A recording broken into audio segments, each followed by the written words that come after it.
مگر کل جو فل کورٹ کی میٹنگ ہوئی ہے اس فل کورٹ کی میٹنگ میں ایک پیغام واضح طور پہ دیا گیا ہے کہ 60,000 سے زائد مقدمات سپریم کورٹ میں زیر التوا ہیں، اور یہ 60,000 درخواستیں نہیں، مقدمات نہیں، یہ 60,000 خاندان ہیں، 60,000 سے زائد لاکھوں میں لوگ ہیں جو انصاف کے منتظر ہیں، فیصلوں کے۔ اور اس لیے کل 16 ججوں نے متفقہ طور پہ ایک ماہ کی ایک باقاعدہ حکمت عملی کی منظوری دی ہے، جس میں 16 کے 16 ججوں نے مختلف بینچوں میں بیٹھ کے ان 60,000 کیسوں کے حوالے سے مقدمات کو جلد از جلد نمٹانے کا آغاز کرنا ہے۔ اور اس کے بعد ایک 3 ماہ کی حکمت عملی کی بھی منظوری ہے، اور پھر 6 ماہ کا بھی ایک پلان ہے، اور یہ سب پلان کسی اور نے نہیں، سپریم کورٹ کے سینئر ترین جج جسٹس منصور علی شاہ کا دیا گیا ہے۔ اور جسٹس منصور علی شاہ نے بھی کل کی 16 ججوں کی اس فل کورٹ کے اجلاس میں شرکت کی۔ یہ انتظامی اجلاس تھا، کوئی کمرہ عدالت میں بیٹھی فل کورٹ نہیں تھی، اور اس اجلاس کے بعد پیغام واضح تھا کہ سپریم کورٹ کے موجودہ 16 ججوں کی ترجیح آئینی بینچز نہیں بلکہ 60,000 مقدمات جن کا فیصلہ ہونا ابھی باقی ہے۔ تو یہ پیغام بھی اپنی جگہ، مگر پھر آج کی سب سے اہم خبر سپریم کورٹ بار ایسوسی ایشن کے انتخابات بھی ہیں۔ اور سپریم کورٹ بار ایسوسی ایشن اس لیے اہم ہے کہ جو بڑے آئینی معاملات آج تک سپریم کورٹ میں آتے رہے ہیں، جیسے 6 ججوں کا خط جو اسلام آباد ہائی کورٹ نے لکھا تھا، خفیہ اداروں پہ الزام تھے ہراساں کرنے کے، اس میں بھی سپریم کورٹ بار اور پاکستان بار کونسل نے ایک خاص موقف اپنایا۔ پھر اس کے بعد جو مخصوص نشستوں کا معاملہ ہے اس میں بھی سپریم کورٹ بار اور پاکستان بار کونسل کا ایک خاص موقف سامنے آیا، اور اب جبکہ 26ویں آئینی ترمیم کے خلاف آئینی درخواستیں دائر کی جا رہی ہیں تو سپریم کورٹ بار اور پاکستان بار کونسل کا موقف ایک بار پھر اہمیت اختیار کر جائے گا۔ اور آج جو سپریم کورٹ بار کے الیکشنز ہوئے ہیں، 2 گروپس مد مقابل تھے۔ ایک وہ گروپ جس کو حکومت سپورٹ کر رہی ہے جو کہ آسما جہانگیر گروپ کے نام سے جانا جاتا ہے، اور دوسرا ایڈوکیٹ حامد خان کا گروپ، پروفیشنل گروپ جو ہے وہ ایک دوسرے کے مد مقابل تھے۔ ابھی تک جو نتائج غیر سرکاری طور پہ جاری ہوئے ہیں اس میں حکومتی سپورٹ سے آگے چلنے والا گروپ جو ہے وہ لیڈ کر رہا ہے، جو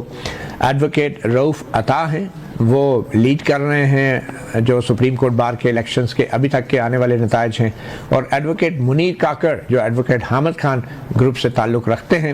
وہ دوسرے نمبر پر ہیں۔ تو یہ کتنا اہم ہوگا کہ سپریم کورٹ بار کی الیکشن آنے والے وقتوں میں کس طریقے سے جو بیلنس آف پاور ہے وفاقی دارالحکومت میں اس کو متاثر کر سکتے ہیں۔ ان تمام معاملات کے اوپر بات کرنے کے لیے آج ہمارے بہت ہی خاص 3 مہمان ہیں ہمارے ساتھ موجود ہیں اسلام آباد اسٹوڈیوز میں۔ انجینئر قمر الاسلام مسلم لیگ نون کے رہنما ہیں، ان کے ساتھ تشریف رکھتے ہیں حسنات ملک سینئر جرنلسٹ اور کورٹ رپورٹر ہیں، اور پھر پی ٹی آئی کے رہنما تیمور سلیم جھگڑا صاحب۔ بہت شکریہ آپ تینوں مہمانوں کا۔ سب سے پہلے تو حسنات ملک تھوڑی سی صورتحال کا آپ کے ذریعے ہی جائزہ لیتے ہیں۔ پاکستان سپریم کورٹ بار ایسوسی ایشن کے جو الیکشنز ہیں اس میں اس کے جو نتائج ہیں آپ کو ابھی تک کی کیا صورتحال ہے، اور پھر کیسے یہ نتائج جو ہیں آنے والے وقتوں میں وفاقی دارالحکومت میں طاقت کے توازن پہ اثر انداز ہو سکتے ہیں؟ دیکھیں، حکومت کو اگر دیکھا جائے تو آج ایک ریلیف بھی ملا ہے کہ سپریم کورٹ بار کا الیکشن، یہ الیکشن بالکل 26ویں آئینی ترمیم کے بعد آ گیا، اور 8 فروری کے الیکشن کے بعد یہ بڑا الیکشن تھا وکلاء کی باڈی میں، اور یہ دیکھنا تھا کہ جی 26ویں آئینی ترمیم پہ کوئی ریئیکشن آئے گا، اور جو ماحول ہے کیونکہ جو ایک گروپ ہے انڈیپینڈنٹ گروپ جو آج جس نے وکٹری لی ہے یہ ہمیشہ حکومت کی پالیسیز کو سپورٹ کرتا رہا ہے، اور اسی طرح اگر آپ دیکھیں تو یہ 26ویں آئینی ترمیم کو بھی انہوں نے سپورٹ کی۔ انہوں نے تو بلکہ فیڈرل کانسٹیٹیوشن کورٹ کو پرپوز کیا کہ جی یہ ہونی چاہیے، 68 سال ایج ہونی چاہیے۔ دوسری طرف پروفیشنل گروپ جس نے مخالفت کی اور ان کے مختلف ریپرزینٹیوز پروونشل بار کونسل کے وہ رجوع کر رہے ہیں سپریم کورٹ سے، چیلنج کر رہے ہیں۔ تو ان حالات میں انڈیپینڈنٹ گروپ کے جو صدارتی امیدوار کا جیتنا وہ یہ ہے کہ اب ججز جو میرا خیال ہے کہ اگر ان کے ذہن میں ہو کہ جی اب سپریم کورٹ بار اور پاکستان بار کونسل کی طرف سے اگر کوئی پٹیشن آتی تو وہ تو پٹیشن نہیں آئے گی، وہ حکومت کو سپورٹ کریں گی، 26ویں آئینی ترمیم کو سپورٹ کریں گی۔ وہاں فاروق نائک بیٹھے ہیں، اور یہ رؤف عطا صاحب بیسیکلی ان کا تعلق بلوچستان سے، لیکن جے یو آئی ایف سے ان کا تعلق ہے، کامران مرزا صاحب کے یہ جونیئر ہیں۔ تو اب یہ ہے کہ جو گروپ ہے ان کا وہ تو اس حکومت کے ساتھ ہے، اب مولانا فضل الرحمان صاحب کی جو ان کی گروپ کی پالیسی کے ساتھ چلیں گے یا سیاسی جماعت کی پالیسی کے ساتھ، کیونکہ مولانا صاحب کی پالیسی 26ویں آئینی ترمیم میں بھی ہے، لیکن وہ جو حکومت کی 27ویں ترمیم کے حوالے سے وہ میرے خیال نہیں ہوگی، فوجی عدالتوں کے حوالے سے کہ جی وہ بنائی جائیں، وہ اس کی وہ مخالفت کریں گے۔ تو اوور آل اگر آپ دیکھیں 26ویں آئینی ترمیم کو پروٹیکشن کی جائے، اس حوالے سے یہ جو الیکشن ہوا ہے یہ کامیاب اس طرح ہے کہ اب حکومت کی کامیابی یہ ہے کہ اب جو سپریم کورٹ اس کا امپیکٹ پڑنا تھا، جوڈیشل کمیشن کی میٹنگ ہونی تھی، بینچز کی کمپوزیشن، یہ آئینی بینچ کون سا، یہ تو اس حوالے سے اب حکومت کو ایک سائیکولوجیکل بھی برتری حاصل ہو گئی ہے، تو ججز کی پوزیشن تھوڑی سی کمزور ہوئی ہے۔ اب یہ بتائیں کہ کیا یہ مقابلہ وکیلوں کی دو گروپوں کے درمیان تھا، یا ایک طرف حکومت اور اسٹیبلشمنٹ تھی اور دوسری طرف ایڈوکیٹ حامد خان کا گروپ تھا؟ یہ مقابلہ تھا کس کے بیچ؟ دیکھیں مین فیکٹر تو 26ویں آئینی ترمیم کہ جی یہ ایک ریفرنڈم ہے کہ کیا اس کو سپورٹ وکیل کرتے ہیں یا نہیں۔ اچھا مزے کی بات ہے جو سیکٹری ہیں سپریم کورٹ بار کے وہ دوسرے گروپ کے جیت رہے ہیں، وہ محمود اختر شاہ صدیقی فارمر سپریم کورٹ جج ان کے بیٹے ہیں، تو یہ سیکٹری دوسرے گروپ سے ہیں، پریزیڈنٹ یہ ہے جیتے ہیں، لیکن پریزیڈنٹ زیادہ آپ نے دیکھا کہ سپریم کورٹ لیکن اس میں ایشو کیا تھا؟ ایشو دیکھیں ایک تو یہ ہے کہ کس بیس پہ وکیلوں نے ووٹ دیے؟ دیکھیں جو انڈیپینڈنٹ گروپ ہے نا وہ ہمیشہ بلیو کرتے ہیں جی کہ ہم ویلفیئر وکلا کی، یہاں وکلا کا ہاسٹل بنایا، وہ تقریباً 1 ارب کے قریب اس پہ خرچہ آیا۔ اس کے علاوہ اگر آپ دیکھیں تو جو ہے یہ جو وکلا کی ہاؤسنگ سوسائٹی بن رہی ہے، ڈی ایچ اے کے ساتھ معاہدہ کر کے جو پلاٹوں کی ڈیولپمنٹ ہو رہی ہے وہاں، اب جو کام شروع ہوا ڈیولپمنٹ کا، ہر پلاٹ کی قیمت ہر وکیل کی وہ 10 لاکھ روپے بڑھ گئی ہے، اور وکیل وہ جو رجسٹر ہیں وہ 2000 ہیں، 5000 غالباً ٹوٹل ہیں، ان میں سے 2000 وہ ہیں۔ اور اس کے علاوہ انرولمنٹ کمیٹی میں انڈیپینڈنٹ گروپ کے 2 لوگ ہوتے ہیں، تو ہر لحاظ سے انہوں نے ایک یعنی گروپ جو وکلا پالیٹکس میں وہ ان کی گرفت ہے۔ دوسرا ان کو جو ایڈوانٹیج ہے کہ جی سیاسی جماعتیں چاہے پیپلز پارٹی کی لیگل ونگ ہو، نون لیگ کا لیگل ونگ ہو، جے یو آئی ایف کی ہو، اے این پی کی ہو، یہ سارے انڈیپینڈنٹ گروپ کو، اور دوسری طرف صرف پی ٹی آئی کا جو لیگل ونگ ہے وہ پروفیشنل گروپ کے ساتھ یعنی وہ ہمیشہ سپورٹ کرتا ہے، اور سپورٹ اس دفعہ دیکھا ہوگا کہ خیبر پختونخوا جہاں ان کی حکومت ہے پی ٹی آئی کی، وہاں بھی وہ اپنا یعنی کینڈیڈیٹ جو ہے ان کی لیگل ونگ نہیں جتوا سکتی۔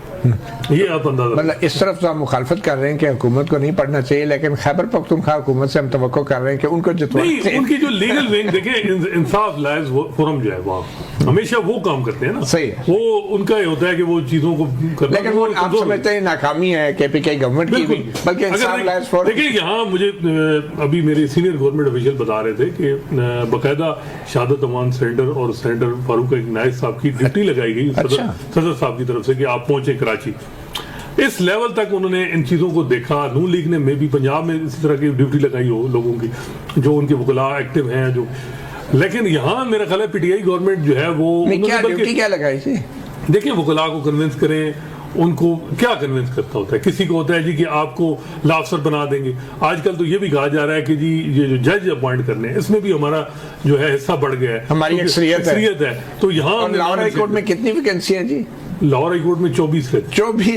ہیں، اور سپریم کورٹ، اور یہ گاجر کی طرح پچھلے کئی سال سے لٹک رہی ہے اس میں ہے۔ اب دیکھیں ٹربیونل ہے، دوسرے لا افسر تقریباً 150 کے قریب جو ہے وہ لا افسر پنجاب میں۔ تیمور جھگڑا صاحب آپ کی وکلا تحریک تو پھر مشکل ہی ہے، چلے اب رزلٹ تو آپ کے سامنے سپریم کورٹ بار کے، تو ہو سکتا ہے جنرلی وکلا جو ہیں 26ویں آئینی ترمیم کے خلاف نہ ہو، یہ رزلٹ کیا بتا رہے ہیں آپ؟ دیکھیں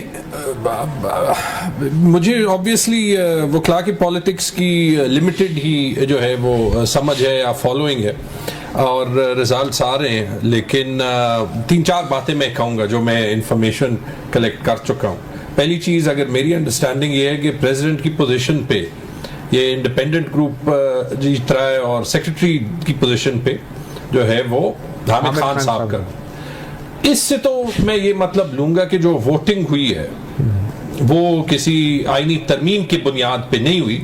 لیکن جو ججز جو لائرز کے لحاظ سے دونوں گروپس کا مینیفیسٹو ہوگا اس کے لحاظ سے ہوئی ہوگی، ورنہ دونوں ووٹ ایک طرف جو ہے وہ پڑنے چاہیے تھے، یا کینڈیڈیٹس کے لحاظ سے ہوئی ہوگی۔ فی الحال جو ہے اگر الیکشن میں کوئی ایک آدھ میں نے ابھی ٹویٹ دیکھا ہے معمولی سی جو ریگنگ وغیرہ کی کمپلینٹس بھی، میں اس طرف نہیں جا۔ لاہور میں دوبارہ گنتی ہوئی ہے، پہلے 135 سے جو ہے وہ روح فتح جیتے ہیں، دوبارہ گنتی سے 74 ووٹوں سے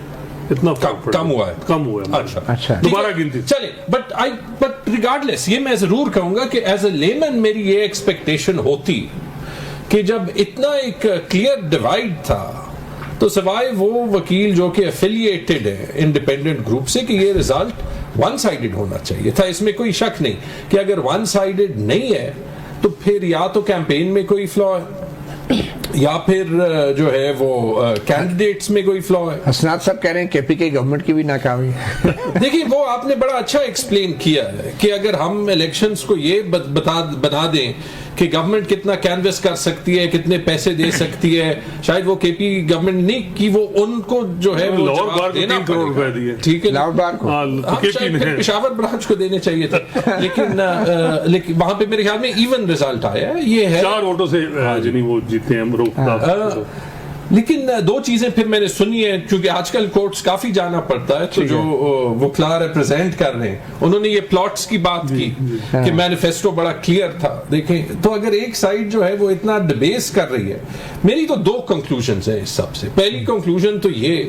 کہ اگر واقعی اس انڈیپینڈنٹ گروپ کا اوور آل سٹانس یہ ہے کہ جوڈیشل انڈیپینڈنس اور جو کانسٹیٹیوشن میں فنڈامنٹل رائٹس ہیں وہ متاثر ہوں تو پھر میں کم از کم جو آسما جہانگیر کی صاحبزادی ہیں منیزہ جہانگیر سے میں ریکویسٹ کروں گا کہ ان کی جو سپوزڈ افیلیشن پبلک میں ہوتی ہے آسما جہانگیر سے وہ ابھی ڈسکنیکٹ کرنی چاہیے, کیونکہ معذرت کے ساتھ آپ کو آسما جہانگیر سے اختلاف ہو یا نہ ہو, these were not the values that she stood for.